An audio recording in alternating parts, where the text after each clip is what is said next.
Nebraska.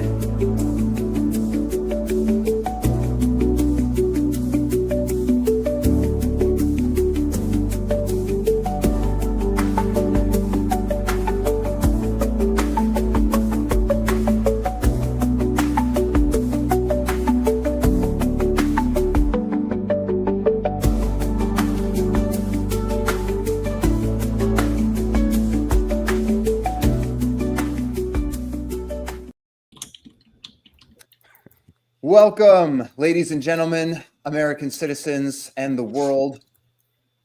Thank you so much for being here today at the weekly live stream event for We Are J6. We are very glad that you guys are all here. We have a power-packed panel today, which is exciting. All kinds of flavors, all kinds of updates, all kinds of things to talk about.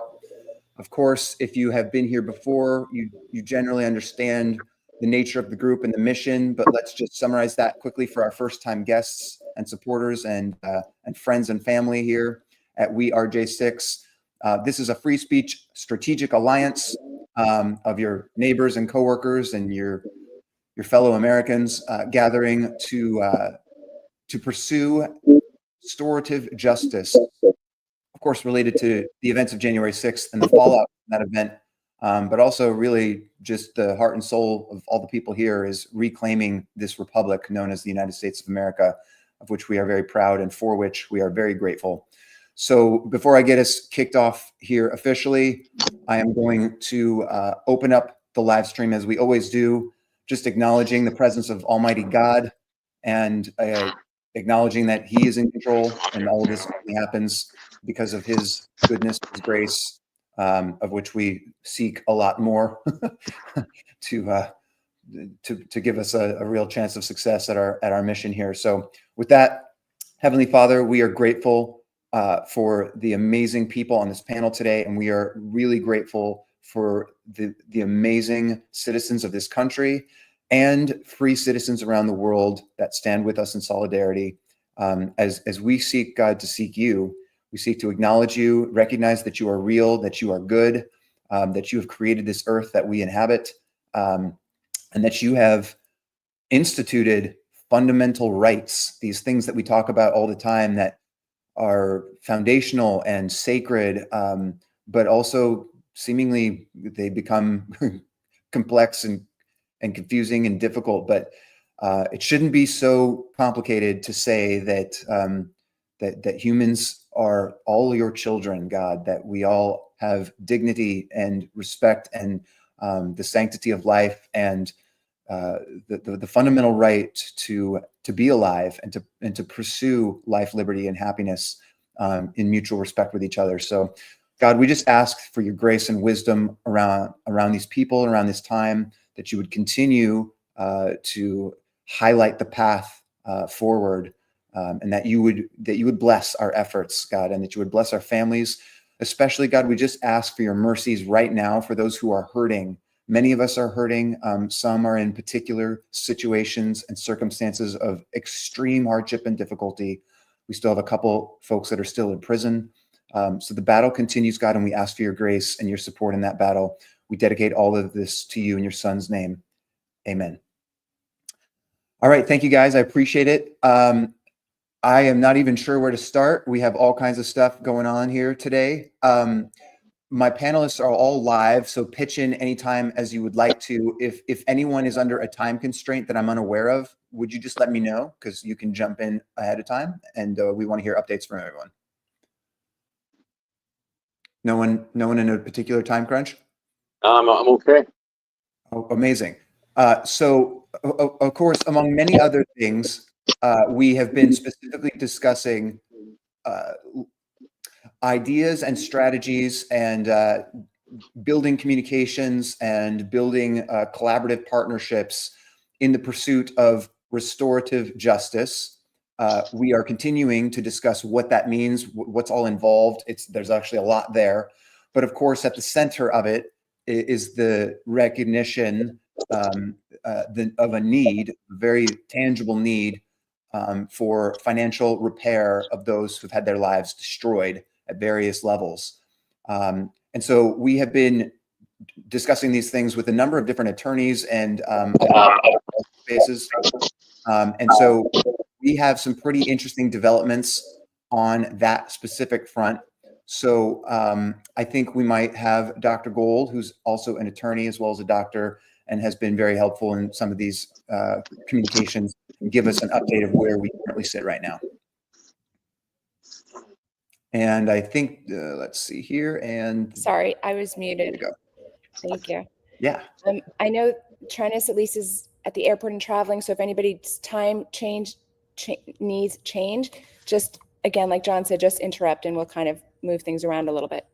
So hello, everybody. It has been a few months since we've been meeting, and I want to echo what John said. We are here for a singular goal of being a broad tent, a wide tent, encompassing tent to make things better for our nation and for ourselves. Both, it's the same goal. And so we've been working on that. So my role in our group is to consider a lot of the things that we might want to accomplish legally. And I'm so glad that Ivan is with us today because he's awesome in that regard. But in general, we have certain political goals that we want to achieve, certain things that should happen in Congress and maybe impeachment hearings. But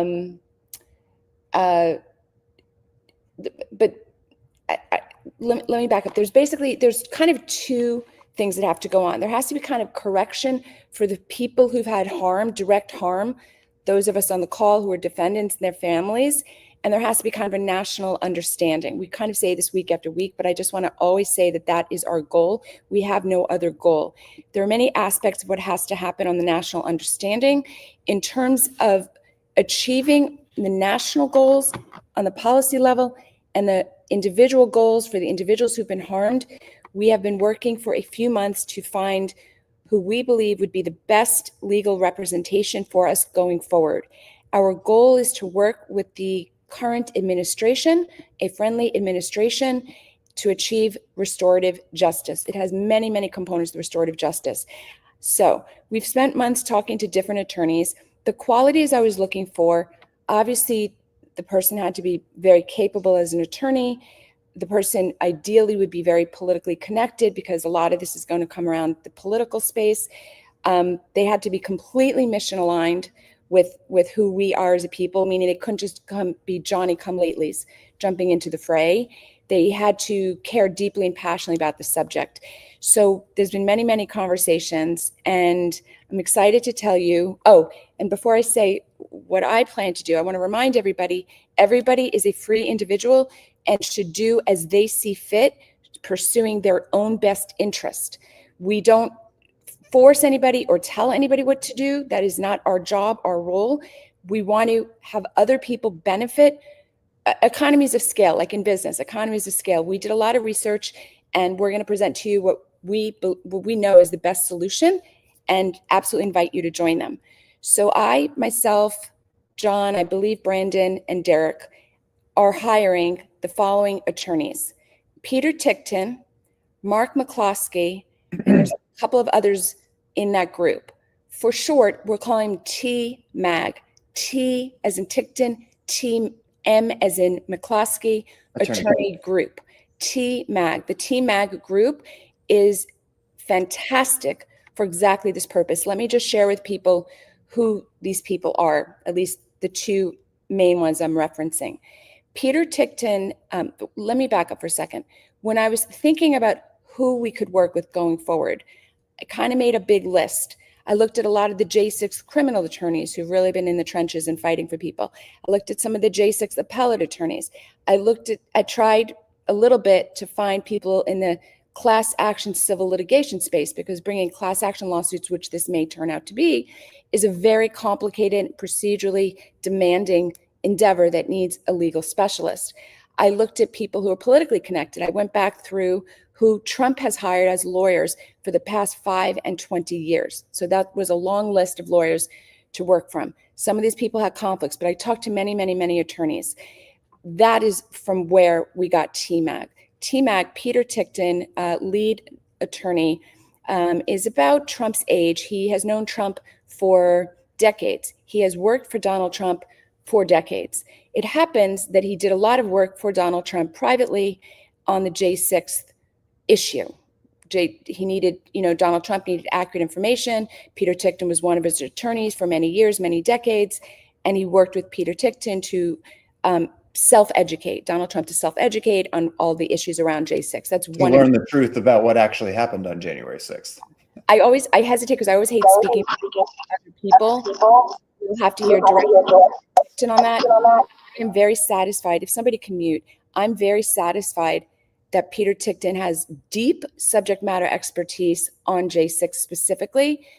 Certainly, he knows the president quite well, having been one of his close advisors for more than 25 years. It could have been longer. I actually forgot to ask him. A very close attorney, and I couldn't be more delighted. That totally fit the bill.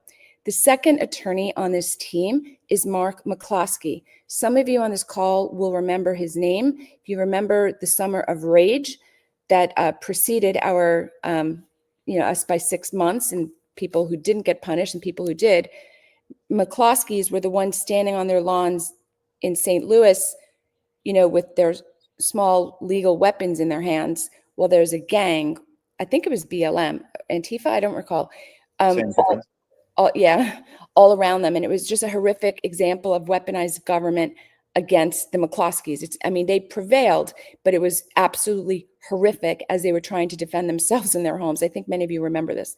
Well, it turns out that Mark McCloskey and his wife are quite well-known attorneys. And Mark McCloskey is a class action litigator for his career, which is kind of a beautiful, poetic sort of serendipitous statement to just say. So he's part of the team. There's another couple of attorneys that at this moment on a public forum have asked not to be identified, but it's an amazing team, the TMAG group. I have hired them. I believe everybody in the We Are J6 group has or will hire them. They can speak for themselves. And if you sign up for We Are J6, we will put you in touch with them. We'll put you in touch with them. And I'm very happy to have come to this decision. And I know it's the right decision. That's what I wanted to share. And by the way, I guess I should say a couple things. Independent of me explaining and Brandon explaining and John explaining, and by the way, Derek is 100% still with us. He's got 4 kids and is frenetic most days, but we spoke with him a few days ago. Independent of us really explaining how we think this should go, this attorney group has the exact same vision. They would like a table of harms with a certain financial sum to be attached to the harms. They understand that explaining these harms to the public is a big part of the mission. There are people out there that don't know anybody or any particular details about this and don't understand, for example, the harm that attached just by being indicted. You can imagine, even if you weren't sympathetic, that being in prison is a harm, but people have no idea the harm that came just from being indicted. People don't know that they were banned and debanked and deplatformed, all of that. This attorney group is well aware that there's a long list of harms. Many of us have most or a good chunk of those harms for us. We all believe that it should be a compensation tied to each harm. That's something that'll have to be negotiated out and settled out and all that. But they understood in principle that the fight is to have an honest dialogue with the Department of Justice. They absolutely understood that on their own. And I just wanted to share that. In other words, we were in total agreement. It wasn't as though we had to educate them, and that's the way we'd like it to go. And when I say we, I'm not speaking for the entire public, because you are a sentient human being who could speak for yourself. But I can tell you that this is the team to go with. That sounds very exciting, Dr. Gould. Thank you for that update. Brandon, we are excited to just see and hear kind of what you have been experiencing out there in the wild, wild west, and also kind of where your thoughts are related to where the restorative justice effort is at this point. Hi, John. Sure. Hey, everybody. Yes, I have been running all over this great nation of ours for several weeks. Finally, I'm back home for a couple of days and then off again next week. But yeah, so A couple of things. Some of the events that I've been doing recently were sort of are J6 focused and sharing my story. One thing I've noticed, and I'm curious, even for those people out there who don't do media or public speaking or whatever, if you in your own everyday lives have witnessed some sort of shift in the attention that you're receiving. It's very strange. I'm getting protested more now than I did a year ago or 2 years ago, and the protesters are more unhinged. Yes. What's that? Adam's nodding. Yes. Yeah, more unhinged than ever before.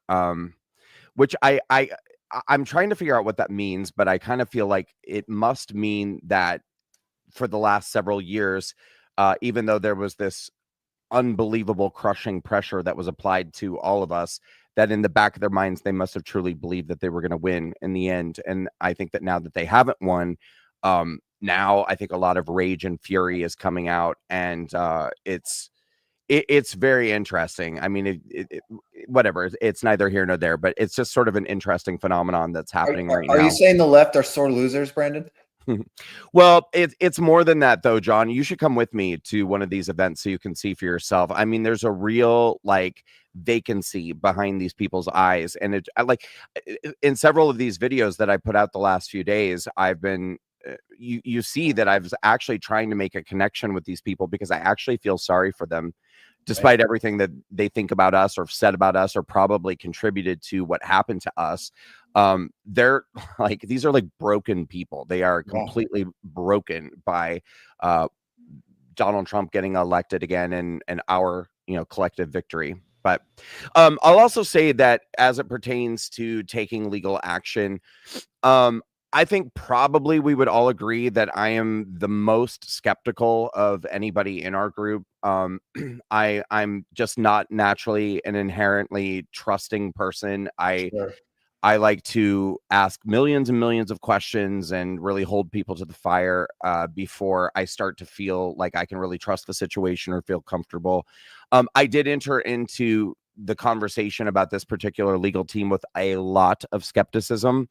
But I've had several conversations, and I do want to say that I'm feeling much less skeptical today than before, which may not sound like a ringing endorsement. I understand that. But I don't know that I could ringingly endorse any attorney. That's just not really how I am. And it's totally not really fair.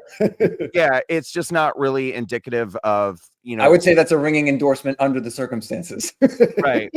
It's just sort of it's more just sort of indicative of, how I feel after 4 years of going through a criminal case, a civil case, the January 6th committee.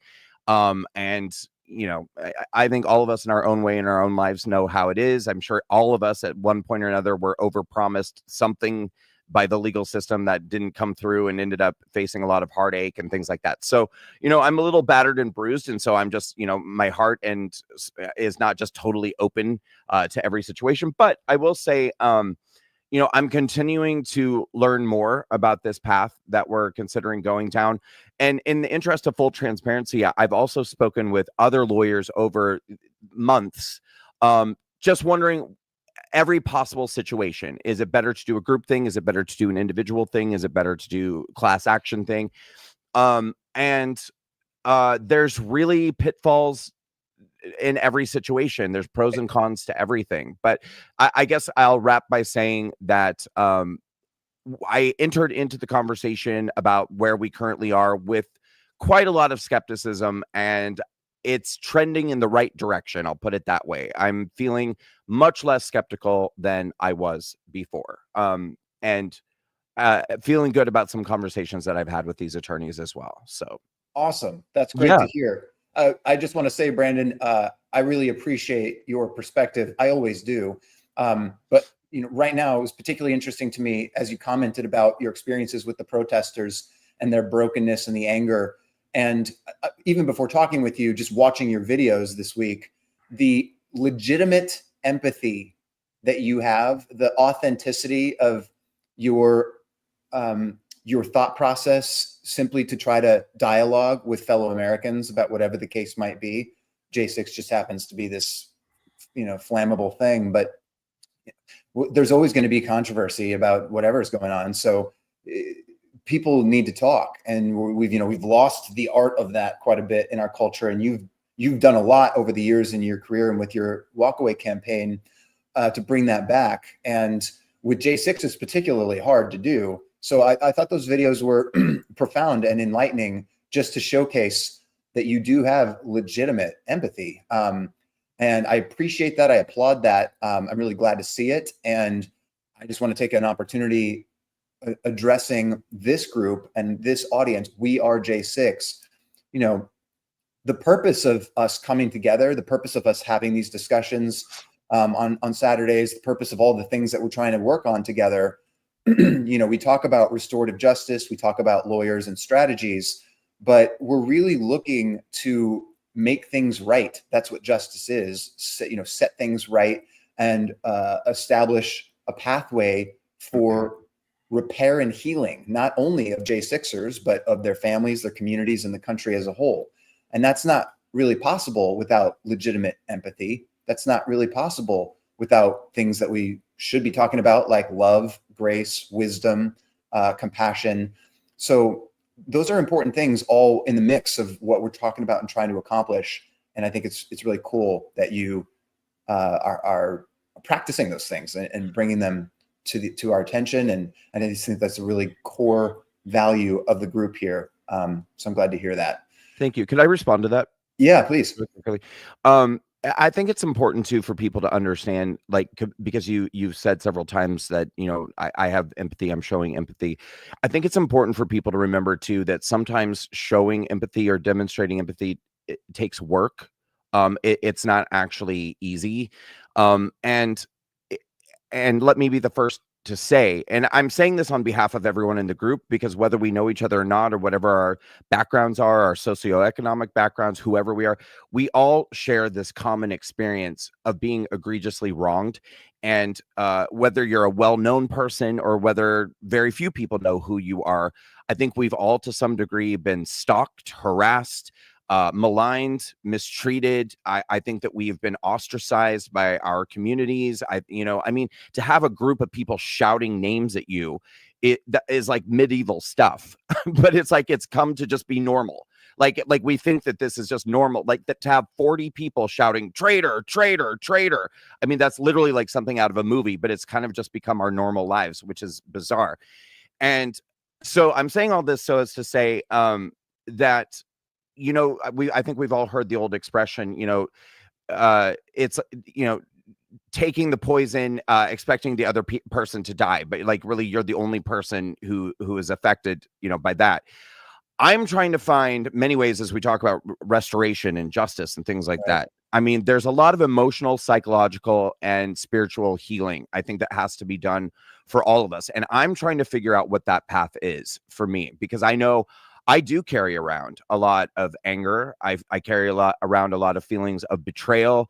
I carry around feelings of abandonment. I carry around and vengeance. I carry around a lot of feelings of vengeance. And it would be very easy, I think, to see a mob of people who are totally misinformed and ignorant and stupid and, calling you names and shouting you down, and to kind of go after them.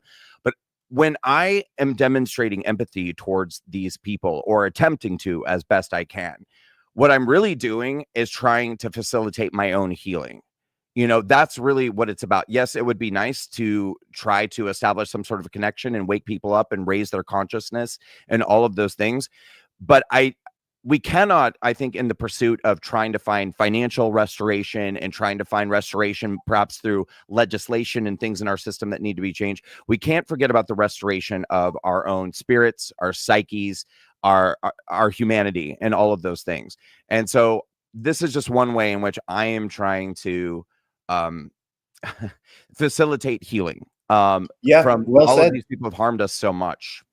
Well said. I mean, that, like you mentioned, that's an important part of. And they don't deserve it. To be clear, they don't deserve it. So that's a part of it too. But yeah, well, and you can't have real justice and healing without truth. So there is a strong measure of acknowledgement of a reality check that, of course, a lot of the left persistently fights against, because the whole basis of leftism is a rejection of reality. We'll dig into that later, but that's where it's coming from. And so there's going to be a tendency to deny what was actually done, to deny the truth and the harm.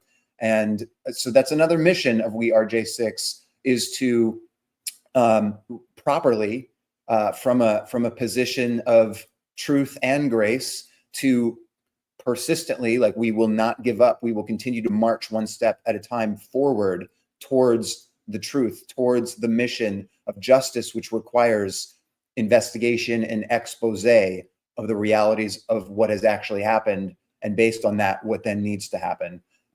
So on that note, I'd like to, Dr. Gold, you can interrupt me if you need to. I just wanted to ask Ivan, who is a fierce advocate of constitutional liberties and discovering the truth and investigations, as we were just mentioning.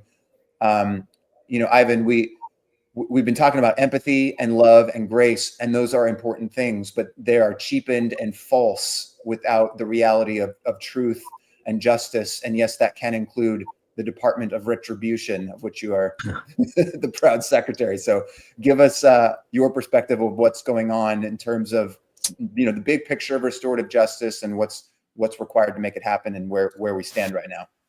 Yeah, just real quick, just to open up, I haven't seen some of you folks in a while. I want to say hi to Brandon. Thanks for being in the fight, brother. Dr. Gold, John as well, and Treniss. We talk a lot. And Lectern guy, I think we saw each other in Arizona. So it's good to see friendly faces. Yeah, we need to have multiple kind of lines of effort. You definitely have to have somebody with a kind of warm and welcoming heart like Brandon. And I can play good cop, but at the end of the day, there needs to be some sort of deterrence so that this never happens again. And so as we were just discussing here, I wasn't quite sure what the topic would be. You guys definitely introduced it very well. And while you were speaking, I kind of put together my thoughts, and I divided up into several categories. So for restorative justice, there are probably different categories of individuals. You guys are on the extreme spectrum of who was weaponized against, but there were other categories of folks that weren't as weaponized. They kept their freedom, but they were still lost their liberties in some way, shape, or form. So sure, I want to kind of go through those categories so that it sparks kind of creative thinking on how we can probably get some easy wins. And as we develop those easy wins, it'll start to compile into momentum, the public on board with what we're doing, one. And number two, it kind of educates the public along the way as we secure, I think, smaller wins. Yes. First up, this is kind of where my priorities are, and there will be some overlap. Individually may not overlap with what you're doing, but I wanted to kind of lay it out so that you know where I'm at. Perfect. Why I'm focusing where I am. And sometimes it may diverge a little bit. Sometimes it may converge. So number one, my focus is to free the remaining folks that are still in captivity, right? And I think most of us here consider Tina Peters as a downstream product J6er, because it all started with the Capitol, the weaponization against everybody, and then it continued to cover up the stolen 2020 election to include at the state level, whether it's the electors case, and in this instance, Tina Peters. So certainly a political hostage. Yeah. Right. I know Treniss is heavy working on getting some of the folks out of the traditional, if you will, J6ers. I should say quasi, because there's a couple of other complications there. Right. So, I mean, if you need help on that, Treniss, or anybody else, just let me know. But as far as I'm tracking, you're doing more than I could probably do, unless you want me to amplify it online to get more attention on it. That's probably the only added value I can bring there. In terms of Tina Peters' case, without going to details, you see what I'm doing publicly, but there are some things that I'm doing privately that have to remain private, so that the chances of success are improved for her release. And I know a lot of people this week specifically, I think yesterday the DOJ did a press conference, mentioned her name. I know Treniss, you're working on that. And there's, I think, Joe Altman and a couple other folks that are really trying to get her out. And it's a very unique situation because it's a state case. You can't do a traditional pardon, but there may be some unconventional legal maneuvering as well as court of public opinion pressure that may cause the sheriff as well as maybe the governor, to move based on kind of financial pressure, etc. So that's category one of freeing the folks that are still in captivity. Number two is, I think a lot of people may have forgotten, maybe not. I think that we need to then focus on converting the commutations. I think we still have 14 commutations of J6ers. They need to be translated into pardons. Yes. And I think my argument has been from day one, even for those folks, like there's a lot of folks that were pardoned that quote unquote allegedly committed violence, right? John Sullivan, an Antifa protester who was clearly an instigator, who normally we would not appreciate or condone that behavior. We don't appreciate it or condone it, but it was still his constitutional rights were violated, as everyone's were. So it's a crystal clear constitutional argument. Everyone must be pardoned. I completely agree with you, Ivan. I agree, but I think one argument to be made, with the folks that, especially the ones that Brandon interacts with, that kind of crowd, and it's essentially, compare somebody that did the similar action in a state and how much did they actually have to serve and how much were they convicted of. It's going to be a lot less. And so when you use that analogy, or you juxtapose it with a murder or somebody that committed rape or a more egregious crime, I think that might start to kind of make people believe like, oh, you know what? You make a good point. And now I see why those commutations need to be pardoned. In the case of Stuart Rhodes, I mean, he didn't even enter the Capitol. So at the end of the day, you guys that did enter the Capitol can call him a beta because he never actually entered the Capitol. But bottom line here is that, folks like Stuart Rhodes and then Joe Biggs, and then you have those, I have a soft spot for veterans.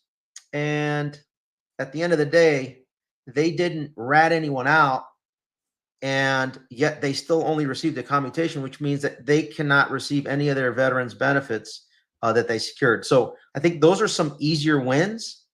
And then we can go into kind of the category 3 of the financial compensation for all the egregious 1st, 4th, 5th, 6th, 8th. You can go down the list of pretty much every amendment being violated for those that were actually criminalized and then convicted, and then had to spend time in prison. So I think the first category is those that were weaponized against pre-indictment. There are quite a few folks that were weaponized by censorship through being placed on the Quad S program, Quiet Skies, where you go through I call it the 4th Amendment gang rape program, as well as potentially there were folks, if they were able to, and I haven't seen any evidence of it, but my guess is that some of us that have, like with the case of Carter Page traveled to Russia, reported it back to CIA, but yet the FBI decided to change that concept and say that he wasn't reporting back to the CIA, and they triggered a FISA warrant on him. There might be some circumstances where a J6er affiliate there was a illegally predicated FISA, and I think this DOJ and FBI is probably in a position to want to look at that to see if there was any weaponization that occurred. And that would have then triggered other intrusive investigative measures that then resulted into the censorship suspension of different platforms, which for some people, it's their main revenue stream, right? Content creation. So there's that component of it, deplatforming, the sharing economy app, deplatforming, whether it's your Ubers, I know like, it's not a J6er, but like in the case of Laurel Loomer, that happened to her, debanking, and then also obviously defamation. So there could be like a class defamation movement against certain large companies, such as, those that come to mind are all of your legacy mainstream media platforms. We've been talking about this, that parroted, whether it was, I'm going to pronounce it how I like to pronounce it because it represents who they are. Roytards, right? Reuters. And then abhorrent propaganda, also known as AP or Associated Press, and so on and so forth. So I think the bigger frame here is we need to go after the biggest disinformation purveyors now that we're in a position to push back against them on a friendly platform such as X and Rumble. And I think Rumble's only going to increase with the announcement by Crowder that he's completely moving off of CommuTube, and I think others are going to follow suit. That's good to hear. To wrap up on that one, so destruction of family, lost jobs, contracts, and then the defamation piece. So those are like the minimal weaponized folks. And then in addition to that, those that were then indicted.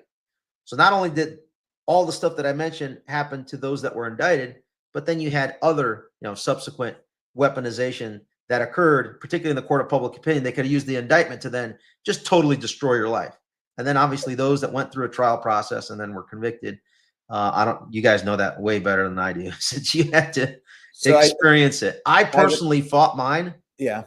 Pre-indictment. And luckily, for me personally, that was kind of my focus, because I had the network to be able to identify who was in the process of investigating, to essentially showcase without having to do a formal interaction with the weaponized government, so that trusted individuals could see all the evidence that there was no intent to do anything. And luckily I had to go urinate that day. And so I diverted from going to the Capitol because it was cold.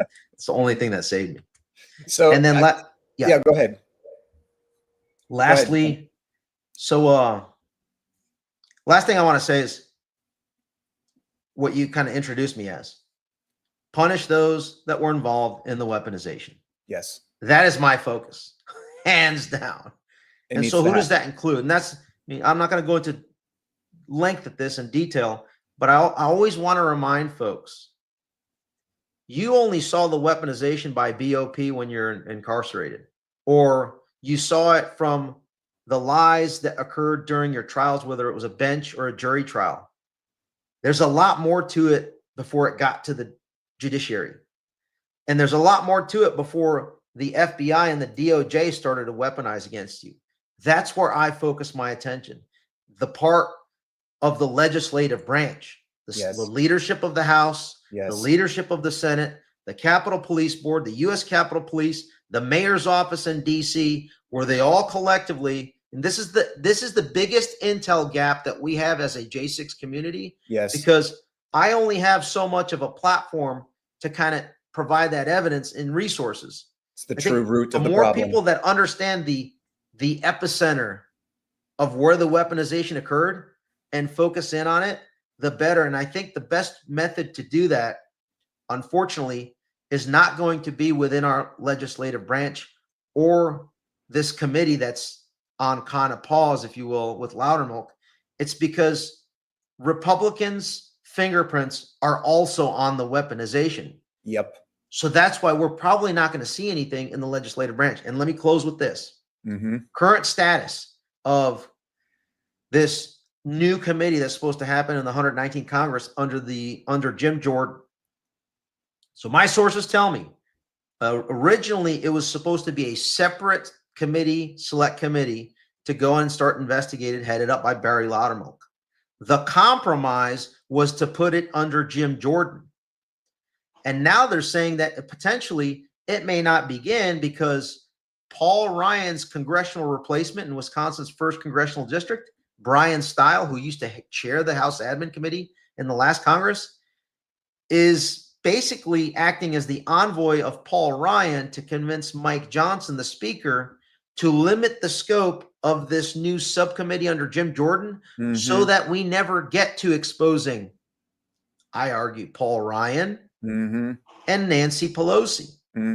So it is incumbent on us to essentially use and leverage X and Rumble to educate the entire country that the whole weaponization scheme started with literally the leaders of both political parties. And they leveraged their mass media platforms to convince the entire country that John Strand, Dr. Gold, Brandon Straka, Treniss Evans, and Lectern Guy are the worst people in the history of humanity.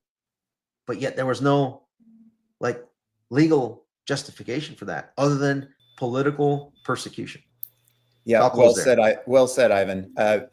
The Fedsurrection was a uniparty operation, right? Let's say that again. The Fedsurrection was a uniparty operation. That is the truth, and this group is dedicated to the truth, if nothing else. So I guess I propose. They did 10 hearings, right? It was a show trial for the public to then weaponize against you, because those 10 hearings, what they did with the J6 committee was to educate the jury pool and the judges to as soon as you walked into court, you were already convicted guilty because they created those hearings. I think the only way to reverse that is how about we have 10 rebuttal hearings for all that they did.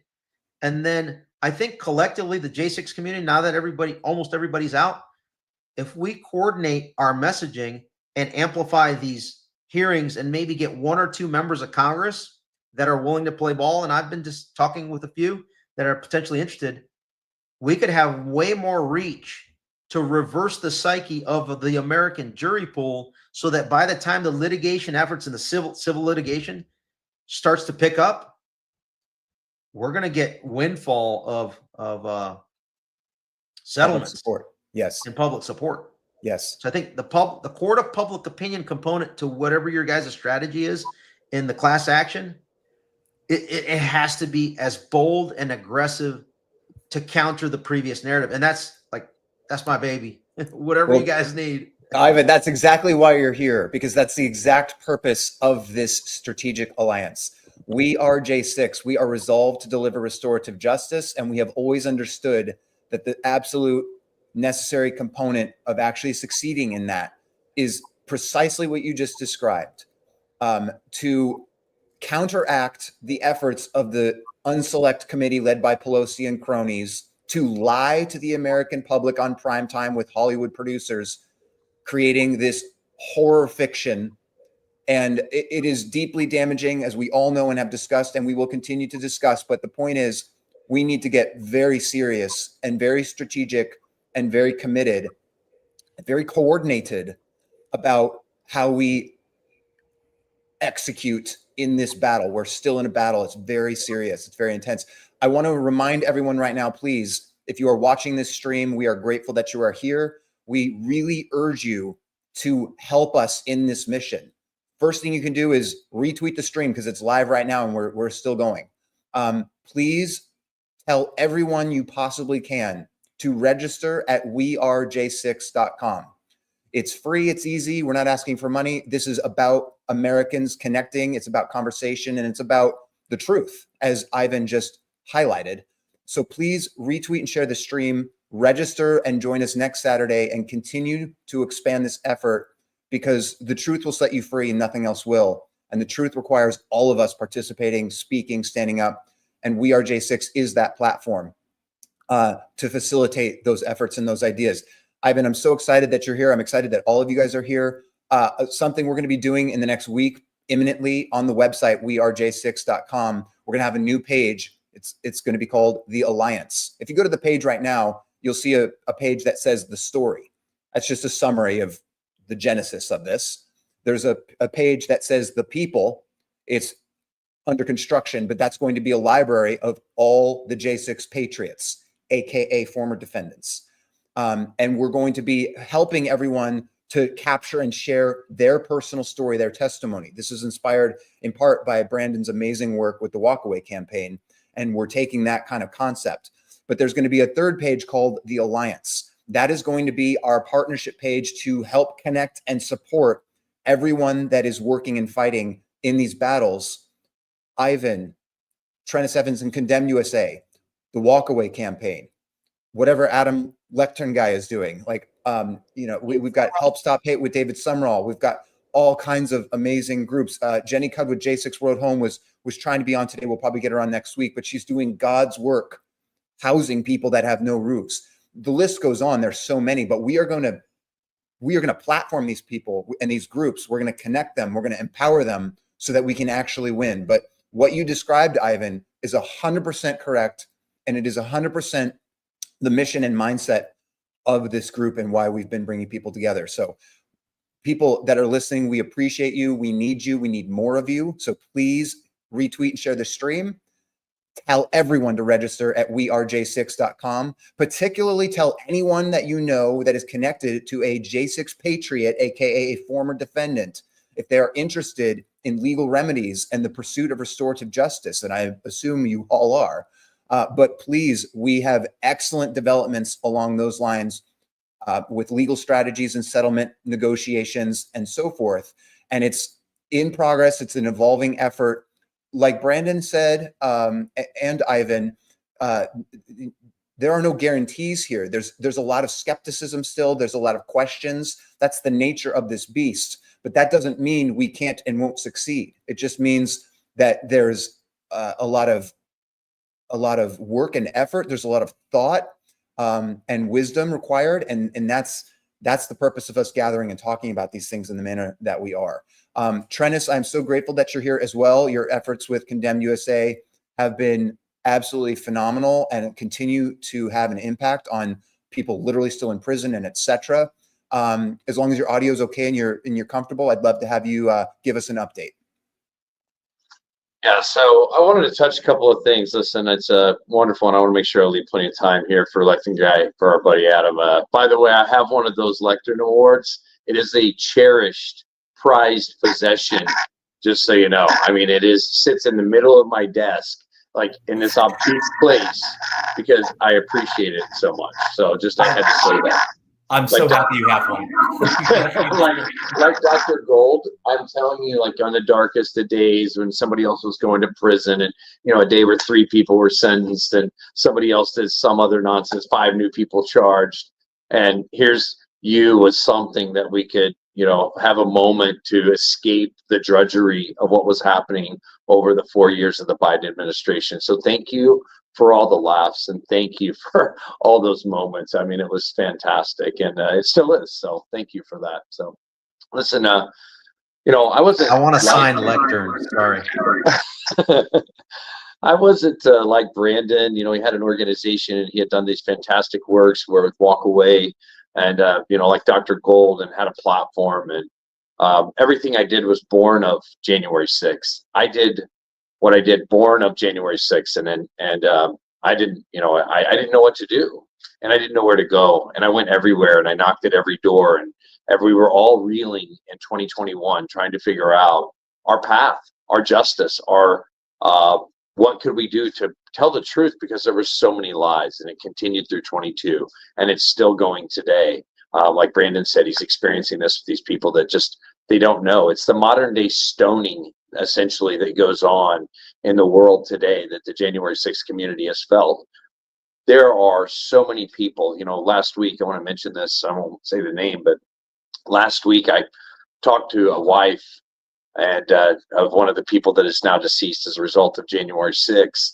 And we got her posthumous pardon, worked with her to help her do that, showed her the process, and for her husband, her deceased husband, and for the children. And those moments of what we've experienced as a community. So you think of that as death as being totality, finality, in the sense of this world, and that can't be restored in this life, right, in this world. And all the way down to somebody that just did a misdemeanor and got 6 months probation or 90 days, but the stigma went with it. So much went with it, with the lie, with the narrative that was built, with the destruction of character, with the loss of everything that occurred that you built in life, the character, the good name, etc. All of those things were destroyed, wiped out in an instant with a narrative of insurrection.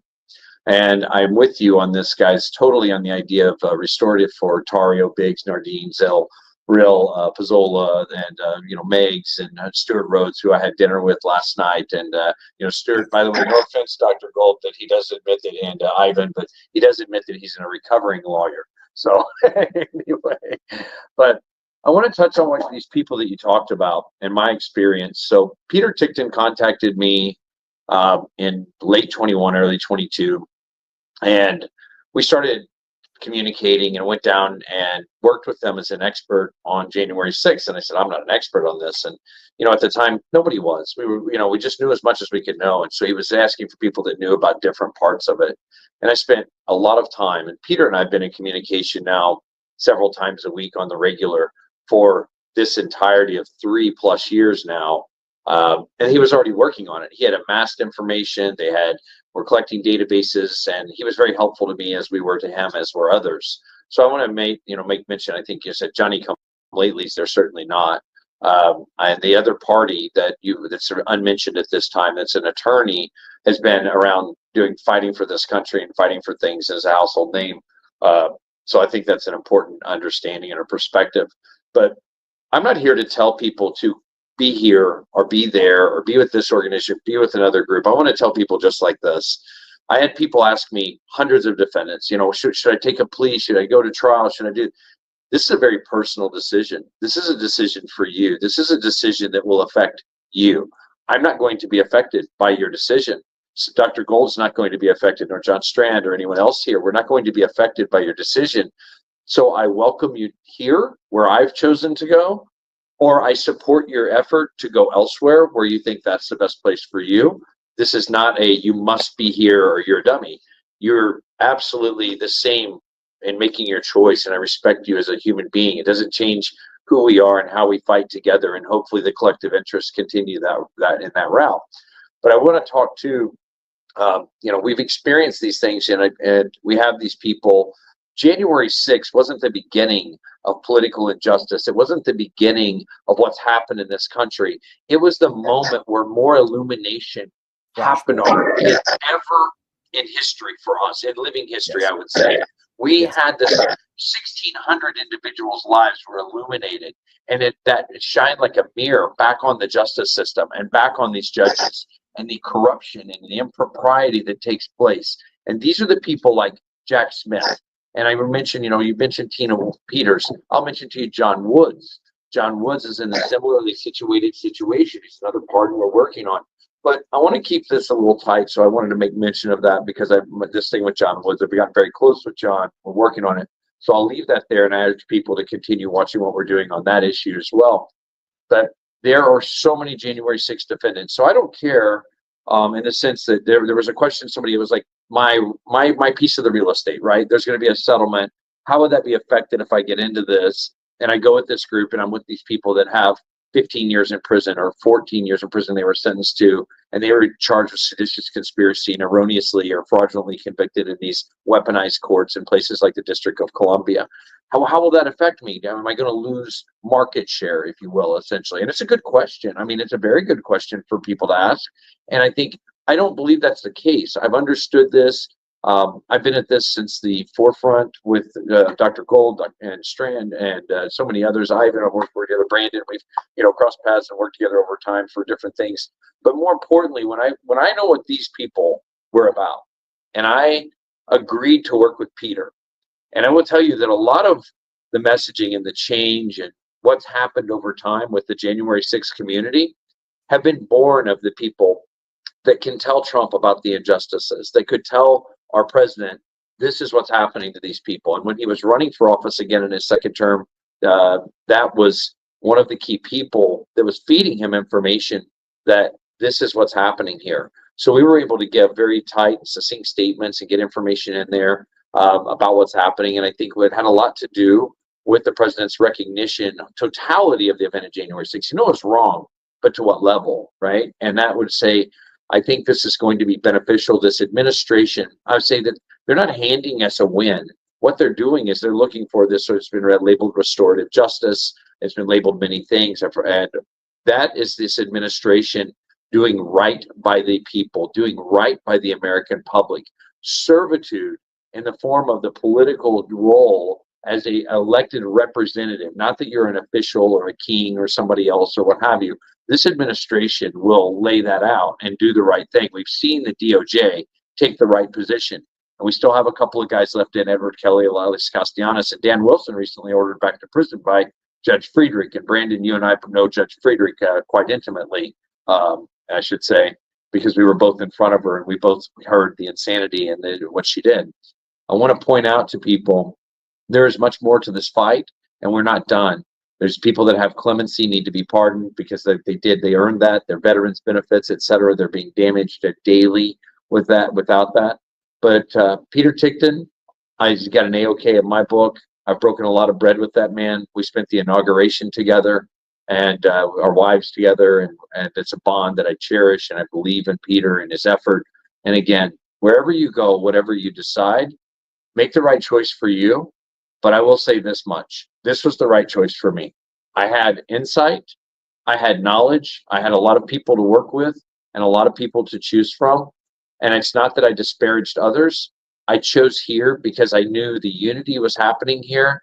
And there was a mindset that we would all work together and we welcome people to make other choices. We're not going to speak out against those other choices. We're going to be in this method that we are one, we are J6, we are a community, and we respect your choices. So thank you, guys, for having me on the panel. I want to make sure I leave time here for Adam and my one of my funniest J6ers here. So, all right, love you guys. Thanks for having me. Treniss, that was awesome. Thank you so much.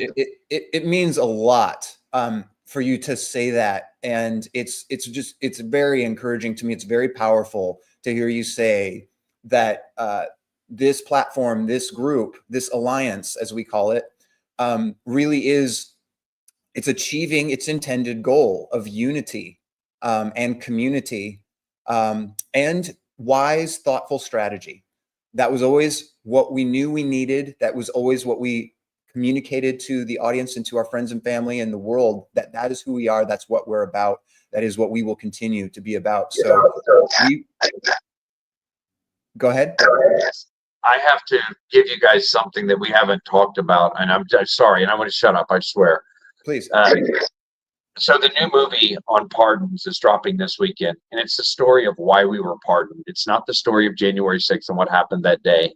It's the story of what happened in the last 4 years since January 6th. Summerall and I have worked on this for months, and there's many very involved people, and I wanted to share that. So I think it's going to be an important understanding for people. So thank you for letting me throw that in. Wait, oh my goodness, yes. And you know, we'll have you back in the coming weeks so that we can make sure to support and amplify that.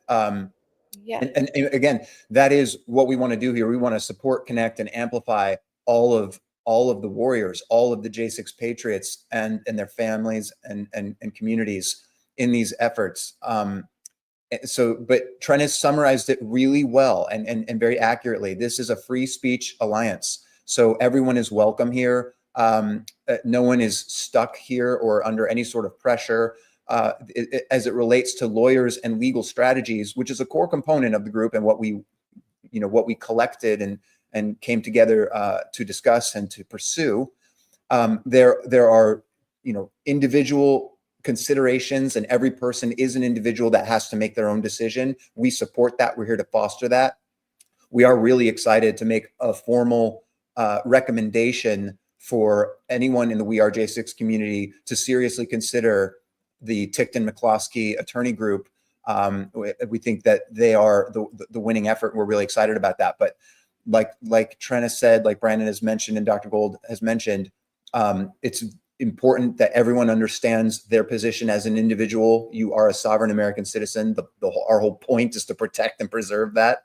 And so you need to have that mindset, and we support that mindset and want to just give you the tools to be successful in whatever decisions that you make. So Adam, thank you so much for hanging in with us, and please let us know kind of what's going on with you, but also, let the audience know what can they be doing as individuals, not only to kind of understand their own individual situation and how to make good decisions, but also how to participate in the collective effort, because we do believe that we're stronger together. We do believe e pluribus unum, out of the many is the one union, and we want to be part of that. And just give people your thoughts and encouragement in that. Well, I would like to say this chat group right here is basically the extreme of how I feel about everything. It's very bipolar. We have John pulling everyone together. Dr. Simone, I'm very regimented. This is the plan. We have Brandon, my darkest days, I don't trust anyone. We have Ivan over here. I want restorative justice, but we have to win publicly. And Treniss, but we have to get along at the end of it. So this is a great panel. It's definitely the extreme of everything I feel. And going through everything that we've gone through, no one can tell you how to feel. No one can tell you what to take away from it. No one can tell you what your experience is, because it is yours. And it's not just yours. It is the people around you. And I try to stay as positive as possible. I consider myself gray pilled. I'm somewhere in between the black and white pill. But the people that we have with us, the people that have stood by our sides, don't forget about them. We may not win this plight. And that is the black pill side of this. And we have to understand and determine and define what winning looks like. There you go. Winning might not look like a large settlement. Winning might not look like everyone believes that we did the right thing. Right. It might not look like, us being invited back to Thanksgiving for that one aunt that used to put on a great turkey during Thanksgiving. Might not get that. And that's okay. And that's okay. We have to define winning based on the things that improve our lives, improve our relationships, and move forward from there. Because if we can't move forward from a place to where we're not taking on the people who do love us, who are and have been supportive of us, we're going to lose the only support that pushes us through this. Because we are still in a fight. This is not over. We may be pardoned, but our lives are not better. It's a piece of paper I have to ask the Department of Justice to email to me so I can print out at my home. Right. That is what my pardon is. I still haven't printed one because if we can give away binders of Epstein Phase 1 for influencers, hundreds of pages printed for nothing for a show, where's mine? Where's mine? You can send me one, right? Right. That's the black pill. That's the black pill. The white pill is we have families that are restored. I've been in contact for years with people. Those of you that have followed me, I make little lecterns. You have one. There we go. Yeah. We auction these off and we take 100% of the profit and we give them to families who are struggling. Because whether you agree or disagree, and this is to your point, whether you like January 6th or don't like it, there are families who had nothing to do with it. You should be indifferent for those people. Those kids need to eat. Those spouses need help paying their electric bills, their water bills. This should be a bipartisan issue. Yes. So I think you nailed it. Hammer, nailhead, you nailed it. The court of public opinion. We have to win there first. We have to win there first. You don't have to agree with me in what I stand for and what I did, but you should at minimum acknowledge if you are okay with the federal government hunting misdemeanor trespassing charges down, kicking in their doors, putting guns in the faces of their wives and their children over a nonviolent misdemeanor, you've got it backwards because any power you give to the government will be used against you on a long enough timeline. Yes. And that really should be the message that we give to people and explain to people. You want to cheer along the arrest of January 6ers? I don't want to cheer along the rest of BLM protesters who just showed up and marched and went home. We need to be indifferent on this. Our First Amendment rights are everyone's First Amendment rights. Right. You want to talk about people who burn cities to the ground? I can talk about that. But there are people who showed up exercising their First Amendment rights, and we need to protect that. Because at the end of it, we should all realize the government is happy to take away your power and your rights, regardless of what political affiliation you have. So my message is very simple. Move forward. Love the people around you. Accept the victories that we can have, accept the ones we probably won't have. But in the meantime, it's important to continue to fight and keep smiling and have a good spirit about it. The victories are your restoration of your soul, of your family, and your relationships. Start there. Amen. Man, that was awesome, Adam. Thank you so much. Dr. Gold, I'm going to have you jump in just real quickly. A reminder for everyone, please retweet the stream. Please visit wearej6.com, register. Please share that and tell everyone you know. Support this movement. Support these amazing speakers that are here and the efforts that they are engaged in. They are doing God's work. I mean that literally. They rely on public support to succeed in their mission. Our mission, as Adam was just mentioning, is literally public support because the public can only support what they know and understand. I mean, that's just kind of common sense, right?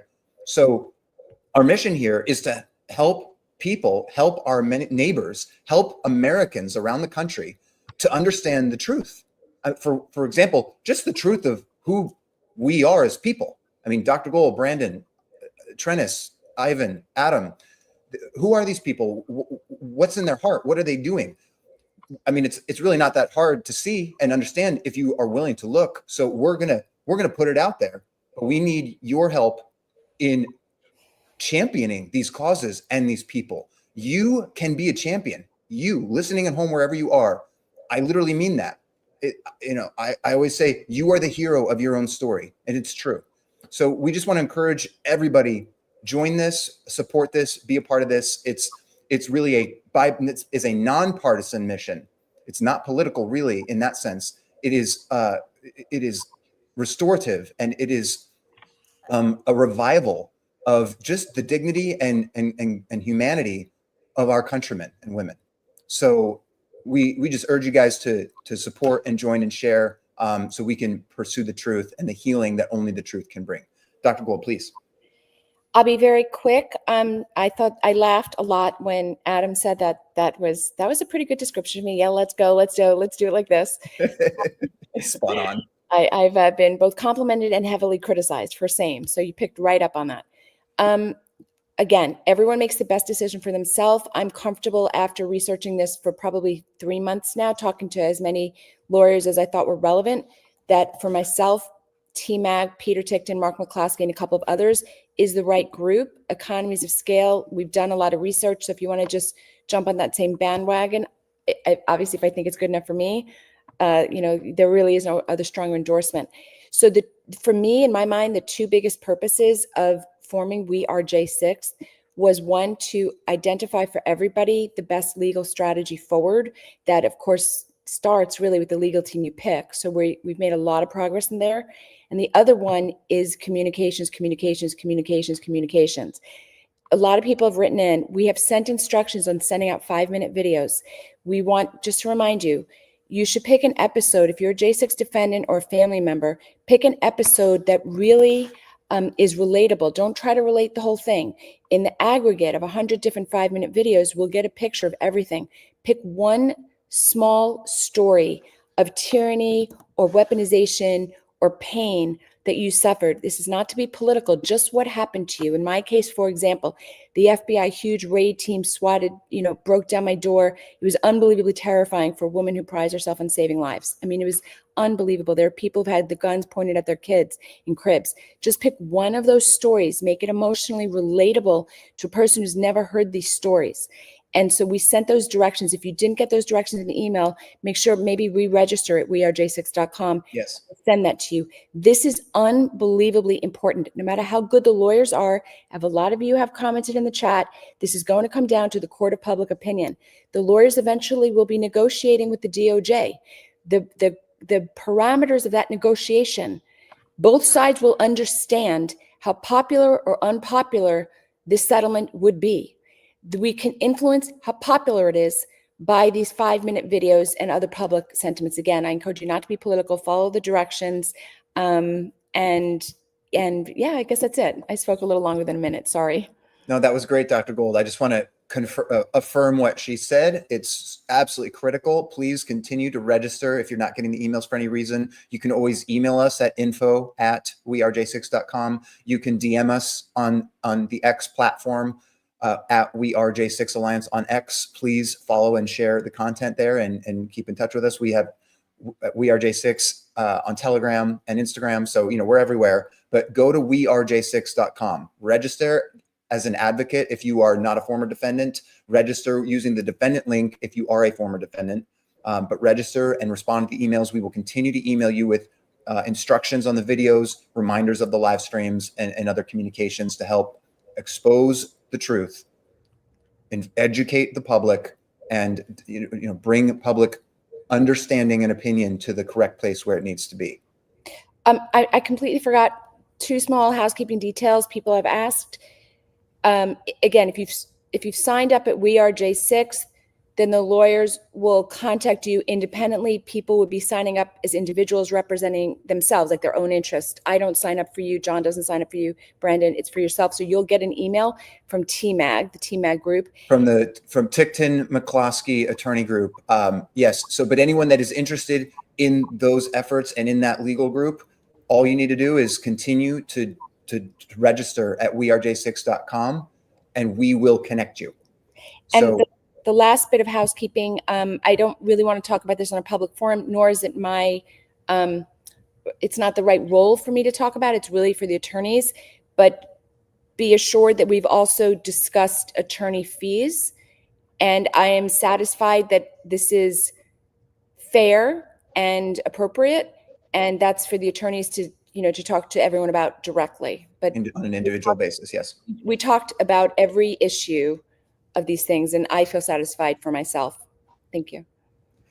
Brandon, did you have any any comments or just encouragement for the audience in terms of the public relations battle, in terms of, you know, this really critical component just being the human interest, humanizing these stories? You know, you mentioned that we are almost in a Twilight Zone sort of period where we walk down the street and literally people are screaming terrorist or insurrectionist at us, and that's like it's become normalized. It's not normal, and it's not benign. It's not innocent, right?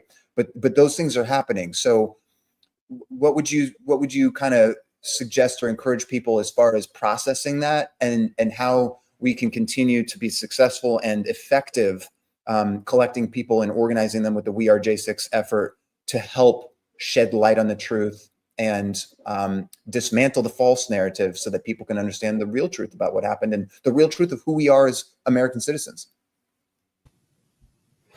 Well, so, you know, you had mentioned earlier about, you know, the testimonials with Walkaway and what I had done with that. When I started Walkaway almost 7 years ago, in addition to asking people to share their stories about walking away from the Democratic Party, I also said that if you're a lifelong conservative or Republican, you should also share your testimonial as well.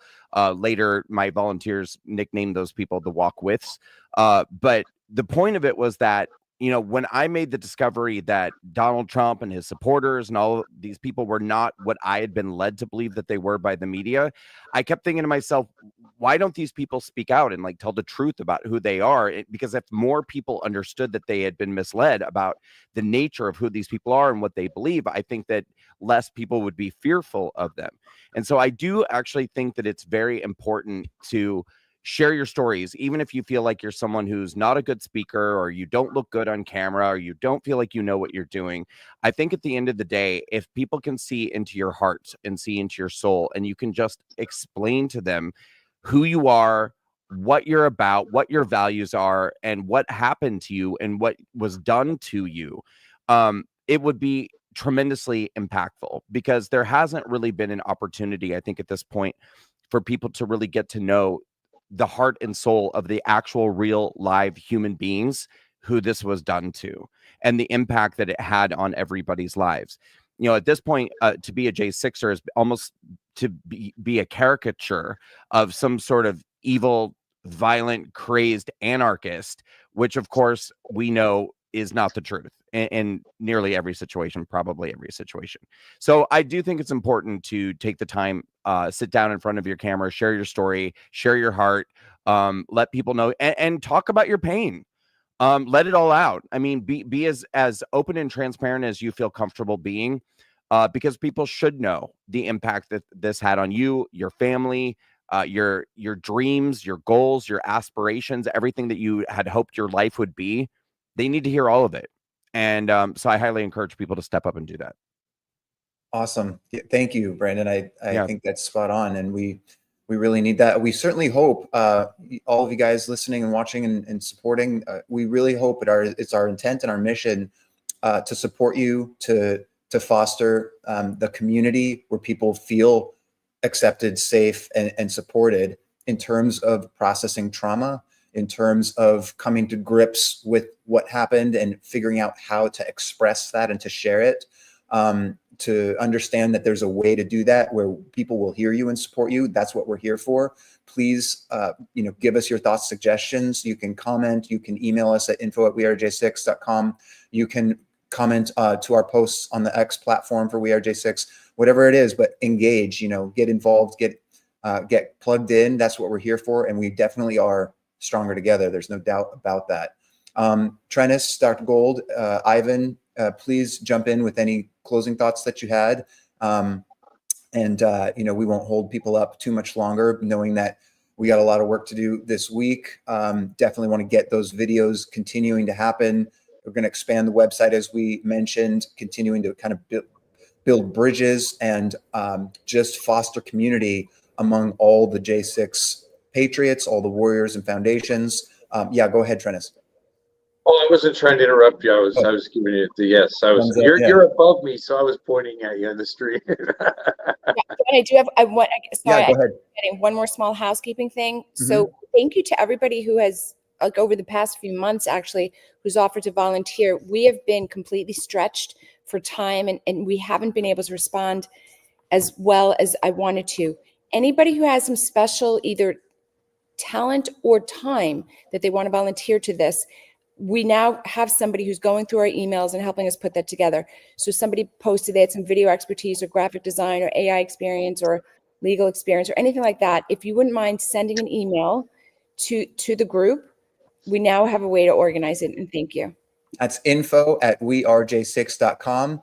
And of course, continue just to share the website and encourage everyone to register there and share and amplify the mission and the stories. Yeah, any closing comments from you, Ivan, or anything else that we can do to support you? I appreciate you getting this together. And I failed to mention when I spoke, I'm willing to work with anybody. I know I'm very direct and I don't mince words. And when I think of something, I will My say favorite it thing about you. in person.